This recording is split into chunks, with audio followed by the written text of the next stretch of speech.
Hello, Booktube. I am Linda Jo Martin, the book lady, and I am book disorganized. And I need to figure things out. And the way I'm going to do that is just by going through my books and figuring out what I brought with me. I left a lot of my books in Idaho, so I don't have all my books with me. But what I did bring at this point, they're pretty disorganized, and I want to know what they are and where they are. So I'm going to start maybe right over here. I'm not going to do all of them at one time. I'm going to do just a few of them, maybe like 10 per video, and make a video series of my book organization efforts. So this is Beyond the Bright Sea by Lauren Wolk, and it is as I understand, a YA or middle grade type novel. Let's see what it says on the back. Ages 10 and up is what it says.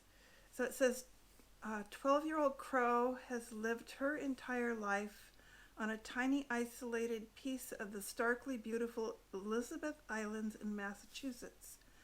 Abandoned and set adrift in a small boat when she was just hours old, Crow's only companions are Osh, the man who rescued and raised her, and Miss Maggie, their fierce and affectionate neighbor across the sandbar. This book I bought last summer thinking that I would read it while I was vandwelling. I did not read it. In fact, I've been so disorganized I didn't even know where it was until just recently. So yeah, this is going to go probably into a section of my boxes for fiction. Hopefully I'll have a separate section for juvenile fiction if I have enough. And I would like to read that. It looks like a pretty good book. Maybe I should have read that for middle grade March, but during middle grade March I couldn't locate it. I kind of thought it would be here, but I could not find it, so it didn't get read. So the next book that I have here is what I would call a regional book. I have a lot of books that I would consider regional, just about different areas of the world, mainly areas that I've been in. This one is Scenic Byways of Northern California from the Siskiyous to the Cascades, and it is by Marie Webster Weisbrod.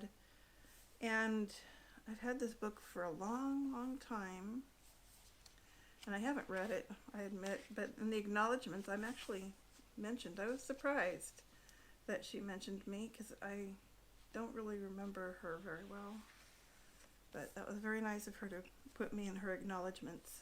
And I should read this, Scenic Byways of Northern California from the Siskiyous to the Cascades. Well, that's pretty much where I live. I actually have read part of this, maybe not all of it, but I've read part. Oh, look at this. It's got some pencil drawings in here. That is the Patrick Creek Lodge, which I believe is on Highway 199 just north of here in Oregon. I'm very close to the Oregon border. And what else have we got here? Maps. One of the prompts for the Pop Sugar Reading Challenge this year is to read a book with maps, and I was thinking of not reading this book, but I could read this book for that. And the book that I was going to read for maps is this one, Grandma Gatewood's Walk, which I've been planning to read for a couple of years now. My friend Judy, she read this book and she said it was really good and recommended it to me. So I got a copy, obviously, but I haven't read it yet. And what I like about this is because this old lady right here walked the Appalachian Trail. In fact, it says it's the inspiring story of the woman who saved the Appalachian Trail. And I think that's just so cool that an old woman did that. And, I may be an old woman, but I still have daydreams of doing long hiking adventures. So that's going to be in the same pile with that. Now the next one is a study guide for book clubs of The Overstory. If you don't know about The Overstory, it is the book that won the Pulitzer Prize. Maybe I should put the picture right here. Okay, The Overstory won the Pulitzer Prize last year, and the book club here in Happy Camp decided to read that. I guess it was last November or December. I finished it around New Year's, and it was an interesting book. It was definitely about trees. Anyhow, during part of this, a friend of mine found this study guide. She got herself a copy, and then I wanted to get a copy, so here, I have a copy. And I'm not sure where to put that. I guess I should put that with fiction books. I think I read that on Kindle, or the Overstory. I read it either on Kindle or Audible, and I'm thinking it was Audible, but I can't really remember. Anyhow, I don't have a physical copy of it. It was just digital. So the next book in this pile is also regional. It is Barbary Coast, which is about the history of San Francisco. It says it's an informal history of the San Francisco underworld. And I have read about half of this. I got this book a long time ago because I was writing a novel of a woman who was born down, I don't know if you know the area, you know where Pescadero is. Sort of in between San Francisco and Santa Cruz on the coast. So she was born maybe in Santa Cruz and then had been living in Pescadero, and she ended up in San Francisco, and it was the 1850s. And so I got this to do some research about that time. This was written by it was written by, who's the author? Herbert Asbury. Herbert Asbury, and this is an old book, copyright 1933. So it was pretty interesting. This is some interesting information about the San Francisco area, which always interests me because I was born in Oakland, right across the bay, and raised in the East Bay. And when I was a young adult, I actually lived in San Francisco for a short time before I moved north. Anyhow, so that will go in my regional books. And this is also a regional book. It's called Light on the Devils. It has nothing to do with the devil. Unless you want to consider the devil as a word that people have used to describe Bigfoot.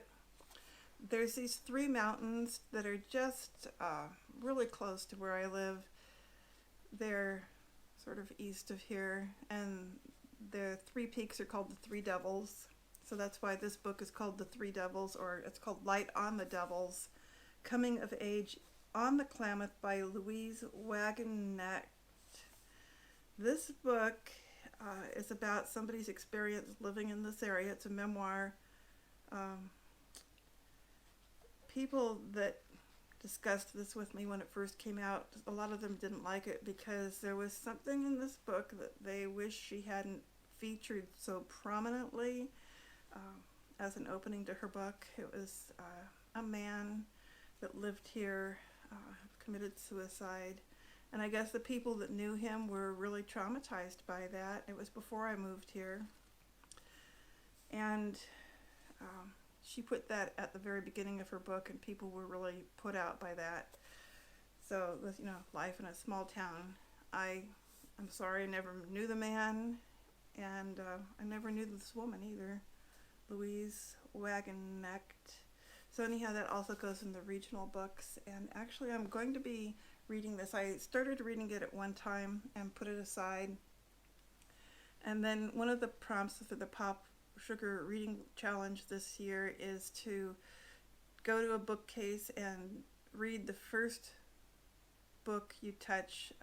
So I closed my eyes and I reached out and I touched this book, so I will be reading this later on this year. So I hope I explained that well enough. This one's another regional book, just happens to be right here. I wonder if I at one time put all the regional books together. This is Tall Timber, Tall Tales by Jack Layton, and it's, Jack Layton was born in 1935 to Alice and Vernon Layton in Forest Grove, Oregon. He had a twin sister, Jean. He grew up in Hamlet, Oregon.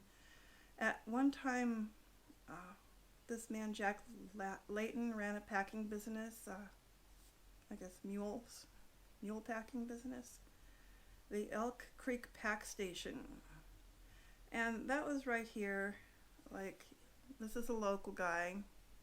He actually passed away very, very recently. And I think that's why I had his book out and I was looking at it, because it was posted on Facebook that he had passed away. So I still have that to read. I haven't even read these books. It's just like, I brought a lot of books that I had never read. And here's another one, Regional California Ghost Town Trails. So I tend to collect these regional books because I have a website called Journey California. I don't write on it very often, but I just like to write about California because I was born and raised here. So this is about different ghost towns in California. And now this is the book that I didn't read last year for the Asian Readathon. This was the book that they picked as the group read, and it is an anthology of short stories written by Asians in different countries. And I read some of the stories, but I didn't read all of them, and I don't know if I ever will read all of them, but I will put this in my box for fiction. Okay. So the next one is another book I didn't read for the Asian Readathon. I had these two out recently because I was doing my Asian Readathon video for this year. And I started Haruki Murakami's Norwegian Wood last year. It was around the time I started vandwelling, and really, I just wasn't in a state of mind where I could focus on reading this book, so I didn't get it finished, unfortunately. So I would like to go back and finish it. What I read was good, so that goes in the fiction box. Now then, what else do I have here? Okay, these two books, they're not really books. They're, I got these on Amazon, and I think they're like self-published books for Christian journals. One is my prayer journal. The other one is a Bible study journal, and it looks sort of like this inside. Kind of pretty. And yeah, I do have a box over there on my desk for Bible study materials, so I'm going to put those over there with that. Now here's a book that I've already read. Surprise! Finally got one. Chinua Achebe, Things Fall Apart. I read this last year for Pop Sugar Reading Challenge. I can't remember the prompt, but he was he's an African, and this was a really interesting story. It's very well known as a classic it's on a lot of lists of classics people should read, but it describes the life in an African village just prior to the colonization by white immigrants. So I would recommend that. That was very interesting. Very, very interesting. That goes in my fiction box, but I am going to separate my fiction that I've read from my fiction that I've not read, because I am going to be doing reviews of the ones that I've already read. Now I'm just going to turn off the video for now. I think I've shown you enough books for today, and I'm going to make sure all these get put in an appropriate place depending on what kind of books they are, and we'll start over next time with a different pile of books.